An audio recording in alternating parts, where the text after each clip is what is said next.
Broadcasting from Manhattan Beach and the World Wide Web, you're listening to CHSR, HealthyLife.net. As a service to our listeners, this program is for general information and entertainment purposes only. CHSR HealthyLife.net does not recommend, endorse, or object to the views, products, or topics expressed or discussed by show hosts or their guests. We suggest you always consult with your own personal, medical, financial, or legal advisor.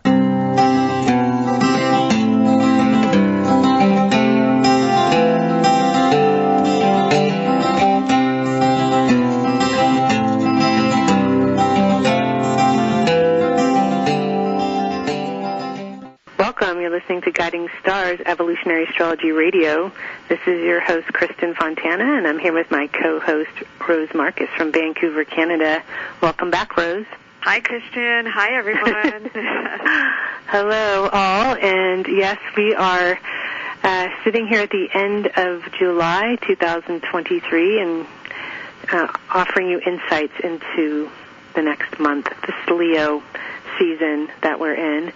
And before we get started, I just wanted to remind everybody, if you don't know, we are having a conference, an evolutionary astrology conference, early October, the first weekend of October, the 6th through the 8th. And it's an online conference. And we have 14 or 15 fabulous speakers, wonderful content. You can get the whole thing or order a lecture or two that you feel drawn to. But there's more information on the website jwgaea.org. So for more information, you can reach out to Rose or myself or just check out the website. There's loads of info there, lots of wonderful write-ups for what's coming. We're super excited about it. Both Rose and I will be there and lecturing as well. Yes, super excited for that. It'll be wonderful, wonderful. So, yeah. So it's going to be a little bit of a throwback, too, in a way, because I think it was, I don't even know how many years ago now, Rose, was it 11 years ago? The last time we all got together, 12 maybe. Oh, yeah. But we were up in Portland at the Still Meadow Retreat Center, and it was a live conference. One day we'll have to do this live again. Oh. But we had an incredible time there. Yeah, it's so wonderful to be in person, but we're going to do this virtual this year, and we're all very much used to being online nowadays, so you get the chance to sit in live or to listen to the lectures later. So, yeah. Right? Yeah.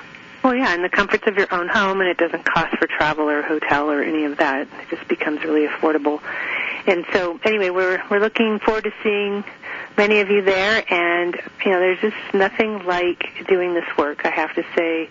I'm just going deeper into your journey, really getting to the center of why you're here, what you're calling in, and how to move beyond wherever you feel to be getting stuck.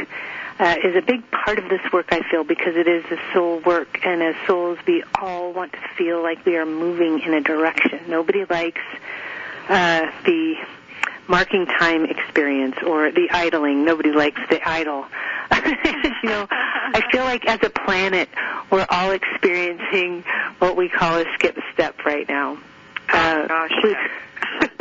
I know you are. And I feel like I am, too, in a few directions. But Pluto, which is the planet of the soul, it's also the planet that rules Scorpio, which is never about staying on the surface, and Scorpio is about exposing something that's been hidden or something we've been suppressing.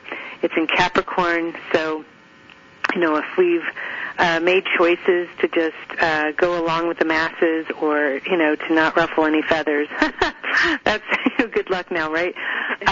Pluto is squaring the nodal axis. It's squaring the south node in Libra and the north node in Aries for the next 2 months, pretty much, hanging out there in a square. And what makes this extra powerful is that Venus, which rules the south node in Libra, is retrograde currently, and so it kind of gives it it's like a double shot, a double hit, a double dose of energy to make sure that we're really addressing the things that feel unfinished in our life, relationships included. So, what are your thoughts on all this? I mean, This is big. Yeah, the skip step is something we mention all the time in our radio shows and throughout all of our work with evolutionary astrology, because that is one of the major signatures. And as you just said there, that is any planet that squares the nodal axis. And this year, for a very long period of time, Pluto is squaring the nodal axis. And so it is, and I've been describing that is, coming up to the intersection and you're waiting for the light, and it's like turn left, turn right, back up, or go through, and it's all about those choice makings. And the Pluto squaring the nodes, that has evolved quite recently, because the transiting nodes, which is an 18-month cycle, has just moved over the past couple of weeks. It was the 17th of July.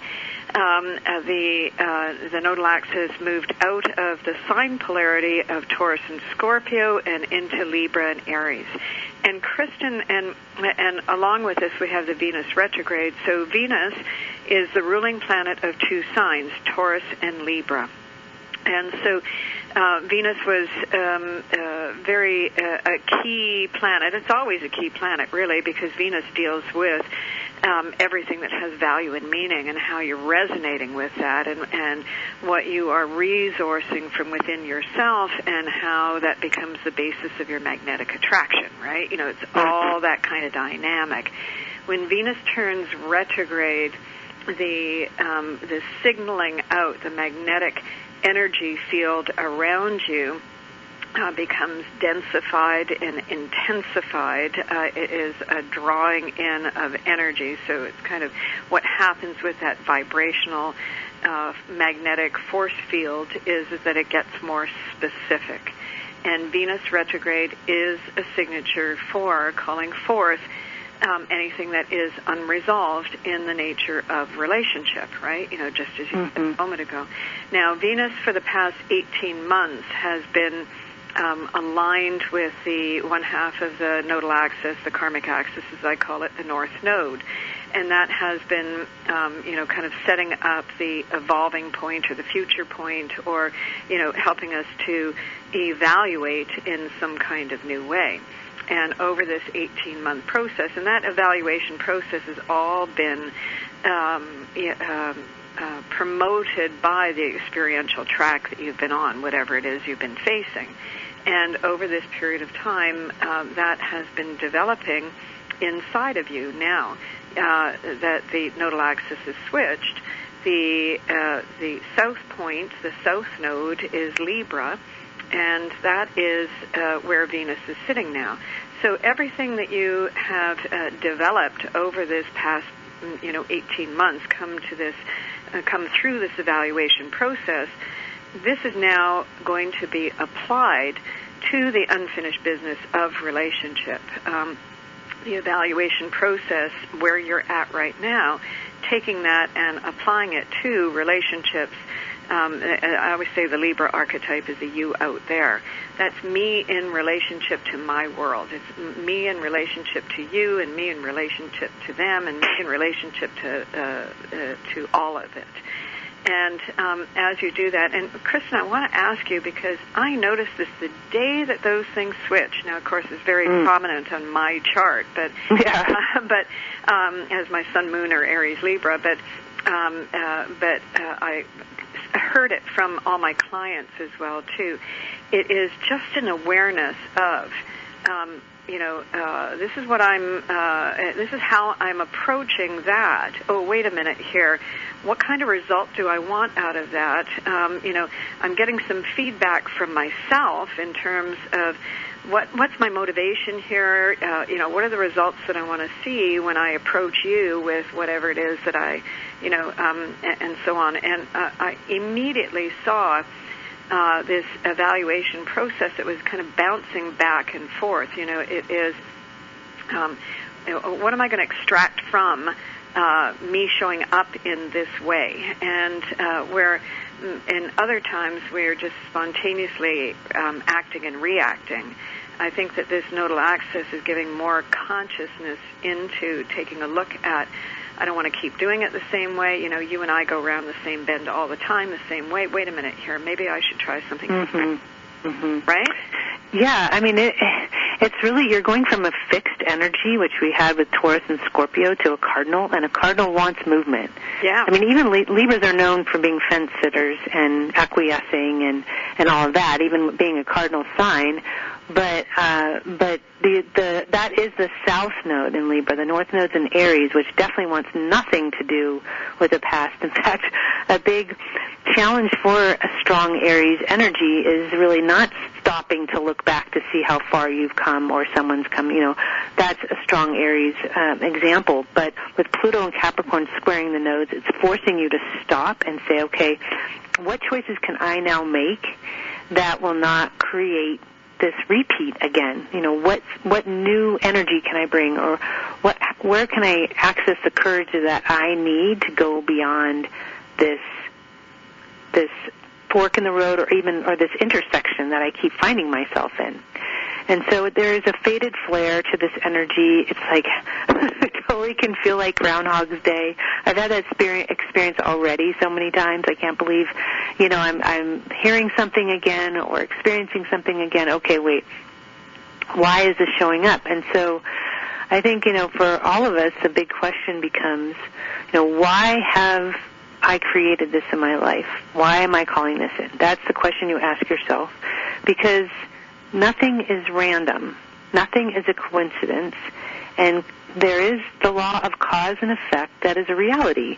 What we put out does come back every time. So it is an opportunity for all of us to really be Plutonian in our lives and really be intense surrounding this journey that we're on, and to not waste a moment. Again, you know, I shouldn't say again, because of course there are going to be moments when we're freezing or pausing, but to not waste an opportunity, I think, is what I want to say. Yeah. Because there's a lot of that happening. Absolutely. Now. And, yeah. you know, we always say that Pluto, you know, whenever it's active, you know, it's all about the why, right? You know? Yeah. So it's right there. But I also wanted to say just the Libra archetype in general, you know, is when, you know, we're looking at that archetype and approaching relationship, we're attracted to other, right? You know, so Libra is a pleaser, you know, I want you to like me, right? So all the attention gets shined on other, right? You know, with a Libra. Yeah. But with this nodal axis switch, I'm still looking at you, and I still want your attention, but I'm now thinking more about my own process in getting your attention, right, and making that adjustment. So it's less kind of on that acquiescing to, you know, I want you to like me, so I'll be whatever you want me to be, right. As opposed to, you know, I want to relate to you on equal terms, and that means that I have to figure out myself a little bit better when I'm operating with you. Yeah, and just yesterday I sent out a newsletter that I titled When It Comes to You. And when it comes to you, who are you, independent of the influence of another? Who are you at your core, independent of whether somebody's approving of this or that, or just, you know, what really makes you, you know, without the influence of somebody else in your life, without how you participate even in a relationship. I mean, we can be ourselves for sure in those relationships, but then by turning the giving that you give to another, to yourself, to nurture yourself in the ways that you as Libra souls nurture others, can be a really incredible thing. So, you know, when we are stronger in ourselves and when we take care of ourselves, we are better for others. And so this Libra lesson for anybody who finds themselves overgiving, maybe because you're really good at it, or good at knowing what others need, so you do step up, is it comes down to having boundaries around that. So learning when to give and when not to give and how much to give. By doing that, you create space to then allow yourself to receive and to keep things in balance. So I see that transiting North Node in Aries. It's a brand new 18-year chapter. Pluto squaring the nodes, it really is this concentrated time period now, even for 2 months, but for sure through this retrograde cycle of Venus until September 3rd, to spend some time planning and imagining and creating this next chapter. There's nothing to be forced or rushed right now. You have some time for the next 6 to 8 weeks to really work through how you want this next chapter to go. And, of course, we don't make these long-term changes overnight. We have to create new habits. That just leads me to my next thought, but create new habits and chip away at the things that we want to change every day. It takes time to create a new groove for ourselves.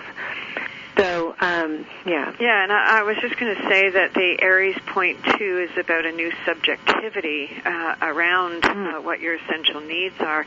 I was just thinking about this. I don't think Aries, and I am an Aries, so I know this, it doesn't really think about how other people might be perceiving them, but Aries is oftentimes considered fairly narcissistic, self-centered, it's all about me, that kind of thing.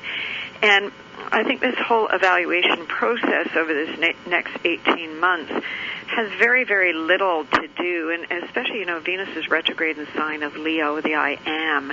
It has less to do about, that egocentric, I'm so special and, I'm better than, or any of that kind of stuff, but really in terms of a real sincere and honest evaluation of me at the core. Aries is a fairly innocent archetype when it comes to that. It's spontaneous energy. It just is excited about things, is passionate about things, and wants to, go for that and experience it and all of that, and so this doesn't really have a lot to do with, and I'm seeing this because of the Venus retrograde, I guess, in Leo as well, too, and talking to clients, they're kind of wrestling with this.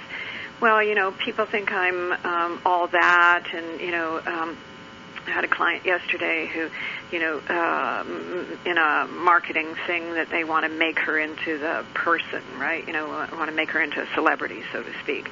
And she's kind of chafing at that because she doesn't see herself as, all that specialness, right? And I don't think it's about that so much as it is about what are your natural gifts and talents, and how can you best express yourself and be the maximum of who you are in your most natural way.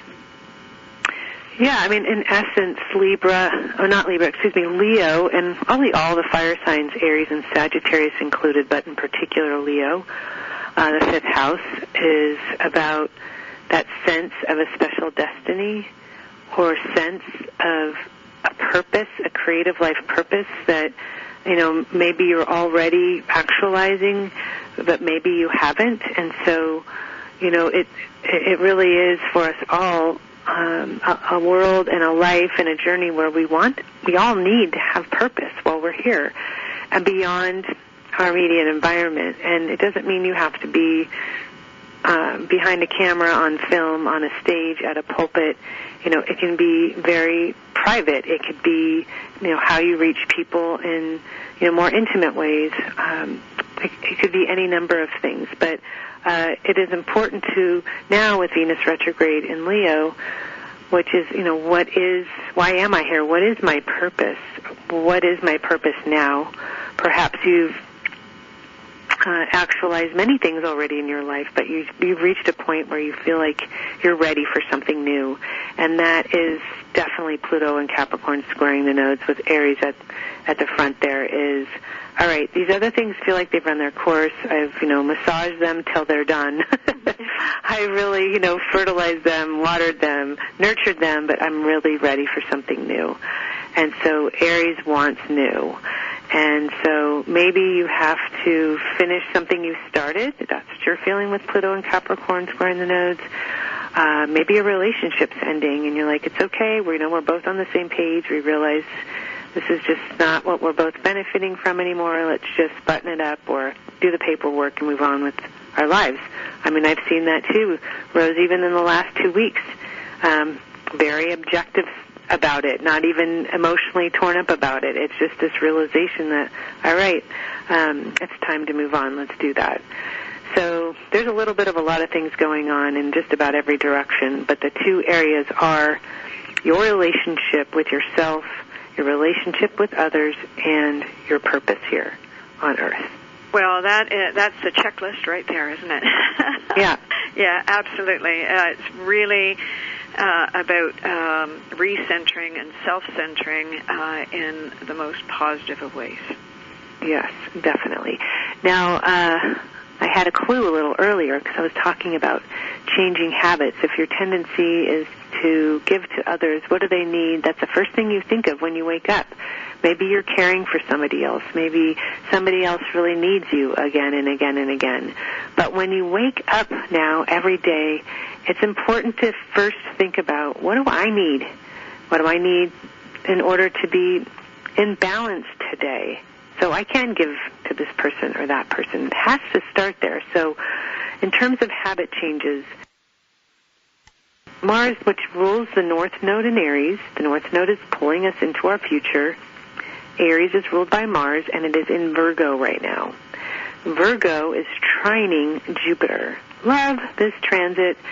Jupiter is the planet of opportunity, of growth, of expansion, and it's in Taurus, another earth sign like Virgo. So they're forming a trine. This is very productive energy. It's productive when we can address something that may appear so subtle and small, but can turn into something really immense. Make big sweeping changes, like even changing your habits over time or a little bit every day, how much more energy you have or how it frees you up emotionally, how that compounds, is that the right word, over time, how it builds over time and how it adds on to you over time. So Mars in Virgo now is about changing the way that you do your day in a way that it brings more to you, adds on to you. I just wanted to say two things before we go to break, which I just heard. You know, this Aries-Libra thing, it is a time to give yourself license. And right now with these Virgo planets here, there's less ego wrapped up in that, because Virgo's a more humble archetype here, and more orientation to your essential needs. You know, it's like, what do you essentially need here for yourself? So that's the subtle shift that can make that huge amount of difference in terms of breaking old habits. Yes, giving you license, that's so perfect for this transit, and permission. Giving you permission, yeah. All right, we'll be right back after the break.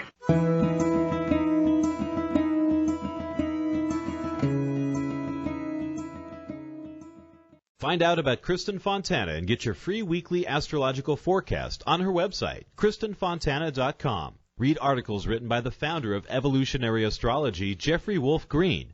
Evolutionary astrology is a spiritual perspective astrology from Pluto's point of view, and what a view it is. You can even order a detailed, personalized chart that tells you about your past, present, and future. You'll also discover where and when Kristin's upcoming conferences, workshops, and appearances will be on KristinFontana.com. That's KRISTIN Fontana.com. Okay, you're stressed. You need a little R&R. Wouldn't going to a spa help? There's all kinds of spas, too. Destination spas, medical spas, day spas, even dental and mobile spas. Where do you find the right spa at the right price? Oh, no, more stress? Well, not anymore. Visit spafinders.com. At spafinders.com, you'll find everything you need to know about spas from around the world. So de-stress. Click on spafinders.com right on our homepage.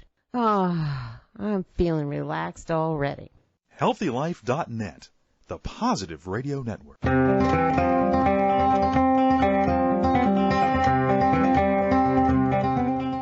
All right, we have returned, and we're discussing the transits for the end of July into August 2023, the Leo season. And really, we're covering a lot of ground here because the transits we're speaking about take us at minimum to September 3rd, but really through September. And it's important that you move slowly with this energy so it sinks in more deeply, penetrates to the center of the seed of what you want to change. And, when you're watering the garden on a hot day, you don't just spray it a little bit. You want that water to get all the way down into the earth.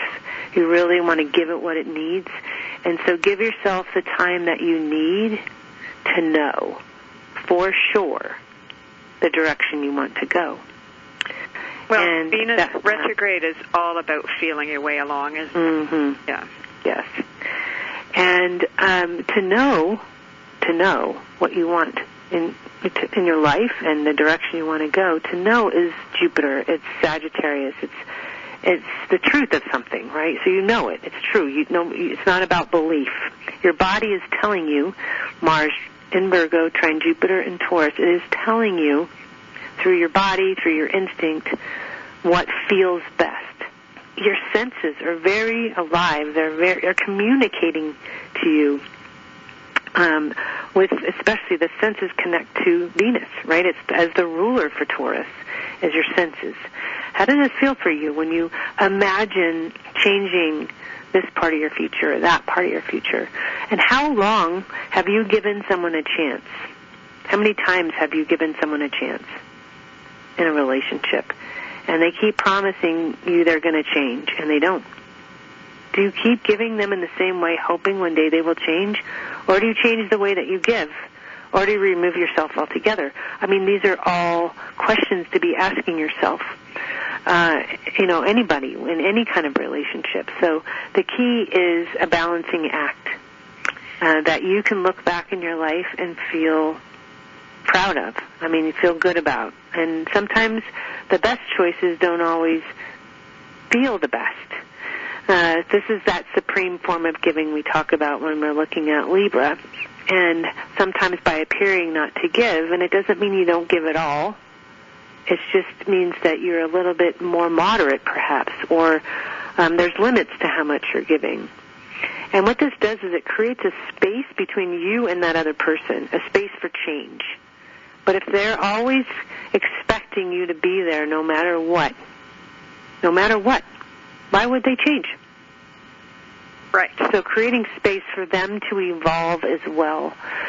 And that's all part of this also. I was going to say that, Jupiter will spend 1 year in the sign of Taurus, and it's lovely that it's working its way to that, or Mars is working its way to a trine, and Mercury's in the sign of Virgo as well, too, and we'll get to a trine a little bit later in the month, and so on. There's these different levels. We have the experiential track, what we are experiencing or confronting on a daily level. And it is very easy, I think, to stay in your head about things, the intellectualization of it, or, the mind, the perception of things, and so on. And I just think that this Jupiter in Taurus, nicely trining to the Virgo influences here, that's the other track about the rootedness or groundedness, the vibrational field of the emotional field, and what is at the root and what is at the core. So I can override things a lot because I'm so intellectual in my head, and I'm thinking like I got to do this and I got to do that, and they said this and I'll say that, and all of that. But beneath that, when you can move that noise out of the way, you will feel in your gut, and that's a switch with the nodal axis is that, I'm always putting all of my attention on you, and now I want to come back and say some of that attention, some of that quality attention has to go on me, right? Mm-hmm. That's the switch track. When we can get the kind of the chatter out of the way, we're always on the net, and we're always in the perceptional realm of the mind, and when we are down in the in the rootedness of the rest of the embodiment of all of that, that's when we get the signals of the truth, as you spoke about with Jupiter. Oh yeah, I mean the mind can really be it can really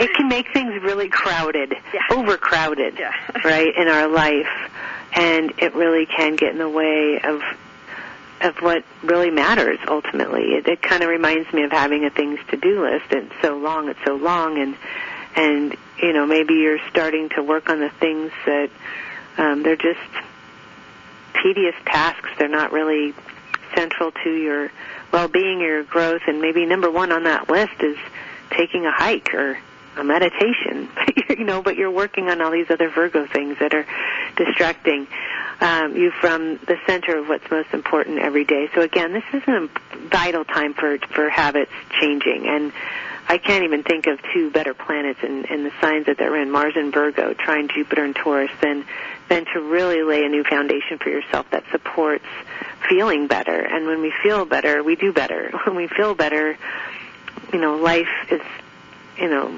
loves us back is what it feels like. So that's what I would recommend. And also, gosh, in conjunction with this, with Pluto and Capricorn squaring the nodes, there definitely can be experiences where we feel like we're not in control of our life.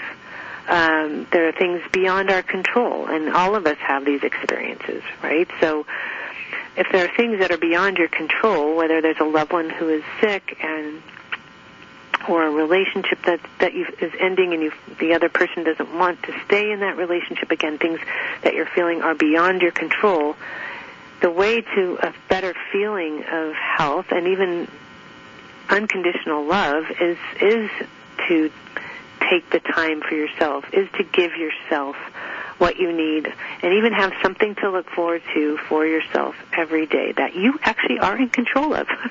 You're in control of when you pick up that book. You're in control of when you walk out that door or go to that yoga class. You're in control of when you sit down in a meditation. You are in charge. You're in charge of feeling better.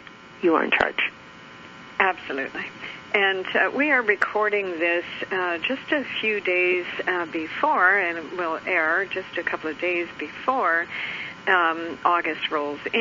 And August will roll in on August 1st with a super full moon in Aquarius. And on that day, Mars and Jupiter are exact on the trine to one another. So we're building towards that right now. And that super full moon, it's quite interesting because Mercury in the sign of Virgo is opposing Saturn, which is currently retrograde. So a moon in Aquarius, a full moon in Aquarius, a super full moon in Aquarius, it is set up for some breakthroughs, right? Mm-hmm. Yeah. Very, very dynamic launch to the month of August.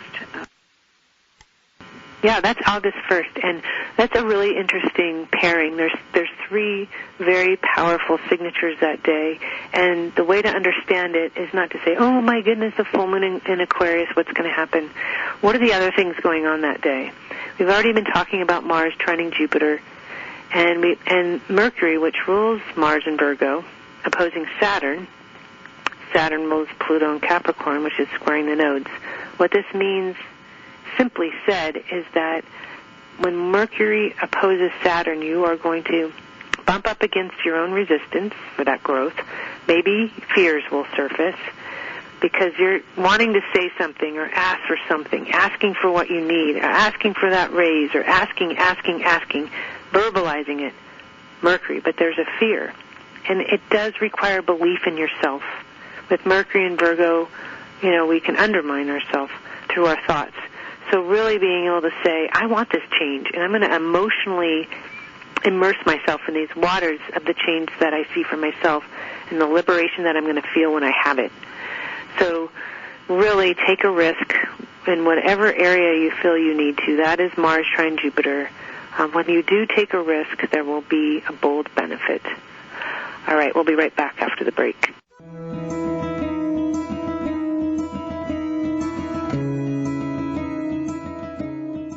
Find out about Kristin Fontana and get your free weekly astrological forecast on her website, KristinFontana.com. Read articles written by the founder of evolutionary astrology, Jeffrey Wolf Green. Evolutionary astrology is a spiritual perspective astrology from Pluto's point of view, and what a view it is. You can even order a detailed, personalized chart that tells you about your past, present, and future. You'll also discover where and when Kristin's upcoming conferences, workshops, and appearances will be on KristinFontana.com. That's KRISTIN Fontana.com.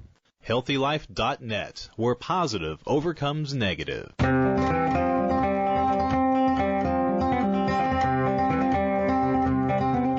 All right, we are back. I'm here with Rose Marcus from Vancouver, Canada. And by the way, if any of you are interested in having a personal reading about all of these transits, of course, we both offer those for those of you who need something more complete. But I do feel that these weekly reports or discussions and the transits that you and I write about, Rose, I mean, just I think for any of us to be more aware of the energies going on, is so helpful because then we don't react to them. Yeah, absolutely, and that's why we do this radio show, right? To give you the scoop on and whatever writing that Kristin and I both do is to give you the scoop on that. But of course, there are important times when it might be more useful to you, beneficial to you, to see what is ahead by having an astrologer, any astrologer, evolutionary astrologer, consult to tell you what the transits are that are affecting your chart. And certainly right now, Venus is about a 3-week transit through a sign. But because of the retrograde, it is going to be in the sign of Leo through, forgotten now, most of September, I think it is, isn't it? Yeah. I think October 9th, it doesn't. Yeah, October 9th. Yeah, October. So all the way to October. So that's a very, very long time for Venus to be occupying one area of your chart. So wherever it is, there's creative opportunity there that is very, very rich. So knowing where that's sitting in your chart and what it is triggering for you is, a good reason to have your chart done, or at least to look it up and try to figure it out for yourself. So that's hugely important. I wanted to just mention the full moon that you covered so beautifully before our break. Is that one other thing about Mercury and Saturn? Now, Saturn's in the sign of Pisces, and it is retrograde. And you were you opened the show with talking about kind of stalling or not going anywhere, and kind of being in that. And I think that Saturn moved into Pisces in March, and Saturn in Pisces diffuses a lot of the energy, right? So that is if you haven't been able to be very ambitious, maybe you feel that the air is slowly draining out of the tire, or maybe it's all out of the tire already and you just can't get yourself up and running. The transits that are happening right now, and as we go through to the end of the year, I think are going to be motivating and infusing and putting more fuel in the tank for us, and certainly throughout Venus retrograde, any retrograde cycles are not about pushing, but about doing your internal and research, reevaluating, reassessing, and so forth, especially retrograde. But the thing I wanted to mention about the Mercury-Saturn opposition, which you were talking about bumping up against fear and resistance, is the other thing about that is with Saturn now in retrograde in Pisces, it is, and any retrograde planet is focused in on some specifics, right? So Saturn in Pisces is relinquishing some of its wall or some of its blockage, and Mercury is coming along and discovering whatever it needs to. That aspect here is exposing, revealing, opening up something, and Mercury in Virgo is in a productive track, right? So whatever it is, you might discover that that what the full moon is exposing, and of course with Aquarius it can be something that is illuminating, or it can be a little bit jarring, it could be whatever it is, but you kind of go, aha, okay, well, I cannot afford to ignore this or sweep it under the carpet anymore. I've got to deal with it, right? Mm-hmm. So for sure. That's the dynamic. No matter if it is something that is, I all of a sudden I see how much I've lost here, whether it's lost time or whether it's losing the momentum or losing the resources or what have you, the exposure piece that the Mercury-Saturn opposition gives you on this full moon allows for some correction, allows for some healing to take place, allows for some improvement, allows for you to have more discernment, to be more effective, to be more productive, all the Virgo things, right? To heal it, fix it, and improve it. So it's kind of like if you go to the doctor for a checkup and they say, you're low on this or that, you're not going to ignore it. You're going to start taking that vitamin or taking that supplement, right? Your health is really, you're getting information. You didn't know. You were in the dark or, these kinds of things. So we don't ignore these things, right, when they're coming up. I mean, that's a basic, simple thing that you can adjust. Like I said, oh, gosh, I'm feeling so, I'll give you an example. I'm feeling so exhausted all the time or so fatigued all the time and discovering that my vitamin D was just crazy low. And there you go, right? This was in the winter when this was occurring. It's like, okay, well, the sun isn't shining. You got to figure out how to get some of that sunshine in your body again. So sunshine can change everything, right? A little sun and a little vitamin D, you'll be good to go. But it's like, am I dying? I literally feel like I'm dying. Without the sun, we can shrivel up pretty quickly. So that's just a simple example. When we look at Mercury and Virgo, it can be about one little detail that can help us feel better in our body, in our health. It doesn't have to be something major. It could be fixable quickly. Yeah. And actually I have two clients that went in to see the doctor because of one thing, and then ended up being an, oh, my God, something else. But and both of them have said, what a saving grace, because I wouldn't have known that. And, they're both life-threatening circumstances, So despite, bad news up front, it is an opportunity that is probably a saving grace. And, part of the transit right now, right? So saving grace, the perfect way to say it. I have to say one more thing that was so funny I saw on social media. These two bulldog or boxers or some kind of dog were dragging the hoses into the house thinking they were helping the owners, right? Because they see the owners watering the lawn, and they realize there's no water in the house. I'm assuming that's what these dogs are thinking. So they're dragging these hoses into the house. Thank God that wasn't carpet. And, are you going to just let the dogs water the house? Or you're going to drop everything and deal with that crisis. Yeah. That's what these transits are about. That totally reminds me of a full moon, super full moon in Aquarius, right? With Mercury and Virgo opposing Saturn retrograde in Pisces, which is the water, and running to the rescue. Oh, gosh, Of course, they were not trying to be troublemakers. They were becoming troublemakers quickly. There is one other thing that I must say about full moon in Aquarius is that, of course, Aquarius is social and political. And just before I got on to the radio show today, I was had seen a picture of what's going on in Tel Aviv right now, because there's a huge protest, and it was just a picture of all the people in the street. It looked like the entire population of Israel was in the street, So I would imagine that, political turmoil is going to, there was something else with Putin as well, too, and, the threat of him launching nuclear weapons and, all. There's some stress out there on the political front, for sure. Well, it's a power play aspect, too, when you see Pluto and Capricorn squaring the nodes, and you can feel it on the planet and on other levels that way. Government levels, we're stronger than you are. I've got my finger on the button, just to induce fear. Or you can see it at work, and the boss he's holding the cards to your future, and you're waiting for him to play his hand, and you're not knowing which way it's going to go. I mean, all of that is going on a personal level, on a political level, on a global level.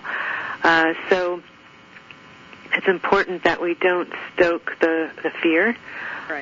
That, again, we control what we can in our life, that we ask good questions, that we know our worth, and, again, just obviously we don't have control over things that are beyond us in that way. And so I think that's another important thing to keep in check. All right, well, we're going to move to a break, one last segment here to share some more pearls before we head off into our day. We'll be right back.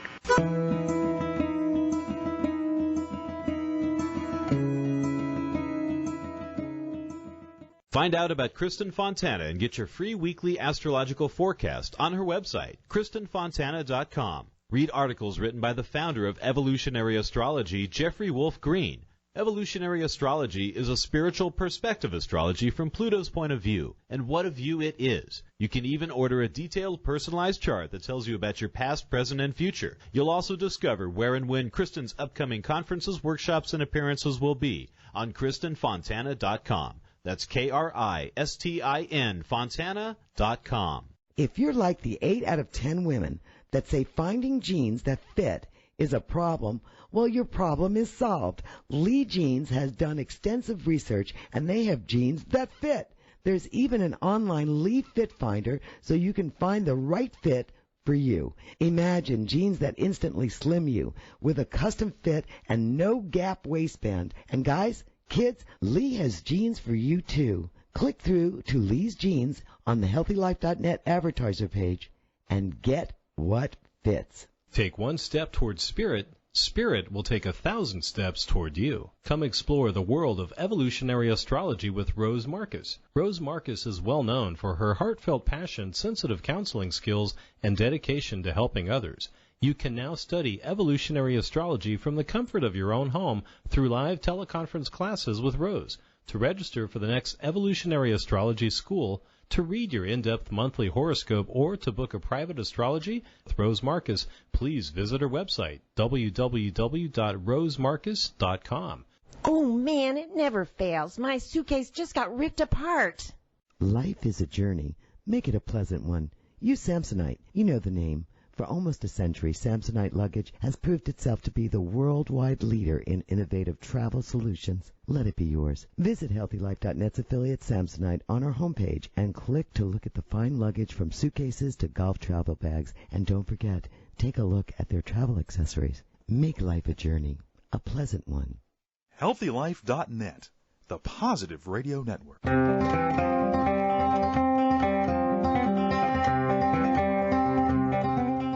All right, so what do we have left? We've got a few things you wanted to talk about. Yeah, I just wanted to say that whatever, that full moon, super full moon on the 1st of August delivers, the following week looks like there's, the ability to move to the next level. And I'm looking at Saturday the 5th when the sun and moon are in trine, which is nice. And on the 6th, sun, Jupiter square. On the 9th, Mercury and Jupiter trine. So mostly to the 9th, that Mercury-Jupiter trine. On the 1st, we have Mars trine Jupiter, and of course Mercury is involved in that super full moon. So by the 9th, Mercury and Jupiter in a nice trine, with Venus also in square to Uranus. So I think that week after the full moon should be quite productive for moving forward, or moving forward in some big way. What do you think? Oh, yeah, that makes perfect sense, because we've got Mercury, which rules, it's going to, and it will be in Virgo by the time by tomorrow afternoon. Okay. And Mars is already in Virgo, and Mercury rules Virgo. So to have that then follow Mars and trining Jupiter, it's like sweeping up the rest of the energy, and kind of like a final sweep. It's like, okay, I'm going to feed you with some better thoughts to make sure that you close the deal, or swing for the fence, or close the game with I'm thinking of World Cup terms now. I was watching all this soccer. You don't want to end with a tie, right? You want to go in and close the game with a win. So a strong finish, you just want to seal the deal. So follow through on what you started, and with Mercury in Virgo, trining Jupiter, it can very well be that. Sign on the dotted line. Let's get this deal done. So, or let's really commit to this path, or to this person, or to this trip, or whatever it might be. So, Yeah, it is. It's kind of like just taking care of the details after that. After something's been initiated, there's going to be details to deal with. There's going to be conversations to have, and that's perfect. And that's really a commitment that you're making to yourself to make the change as well. With Venus squaring Uranus, it's similar to a super full moon in Aquarius. So both those days, it's interesting, Rose, they have very similar feels about them. Right, exactly, right.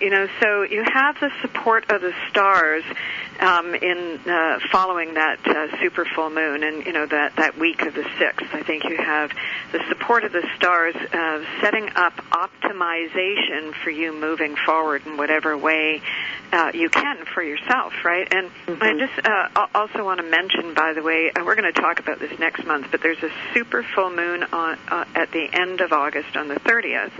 And that's a Pisces full moon, but the Pisces Virgo full moon picks up. It's 7 degrees. The moon's in Pisces at 7 degrees. The sun's at 7 degrees Virgo, but it picks up the Mercury-Saturn opposition on August 1st, which competes with this. So I think we're going to be in process for the month ahead in terms of the developmental curve and the getting ourselves sorted out, right?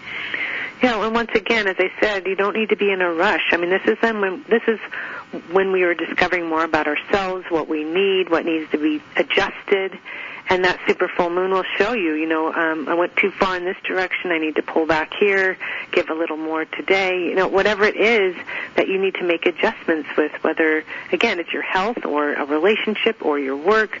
It's all about being in balance and preparing for this next chapter. So our emotions also tell us how we're feeling about certain changes.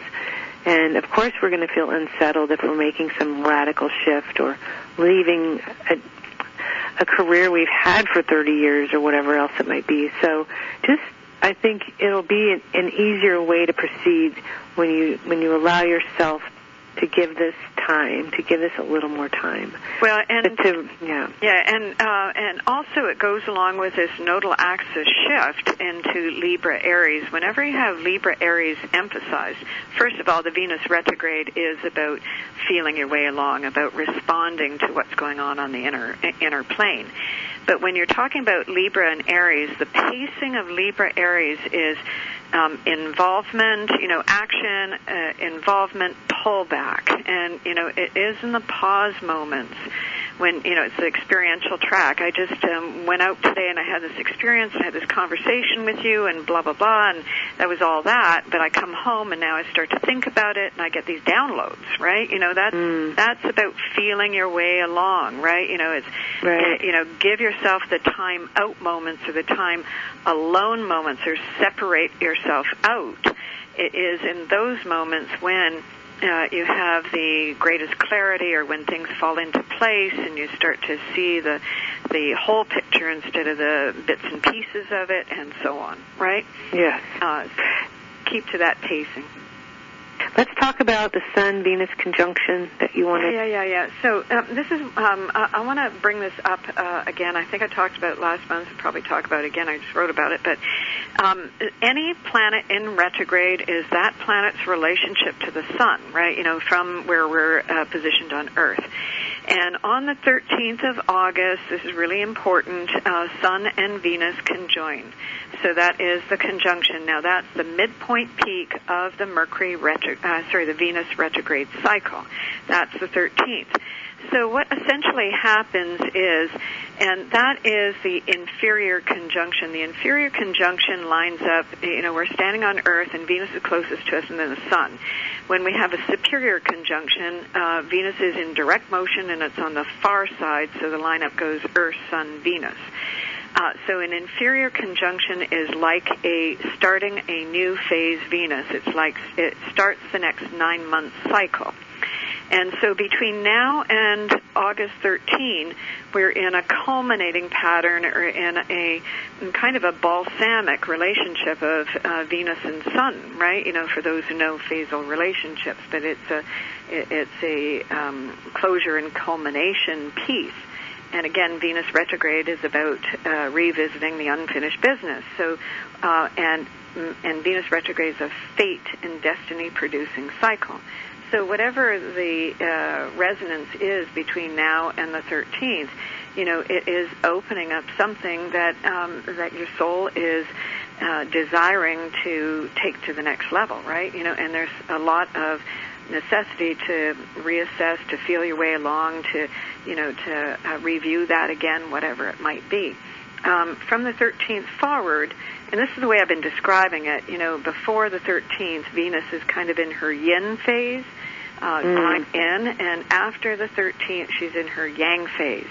And I just have to say the ancients used to wage war on this Venus transit because it would ensure, or they felt that it would ensure or guarantee success.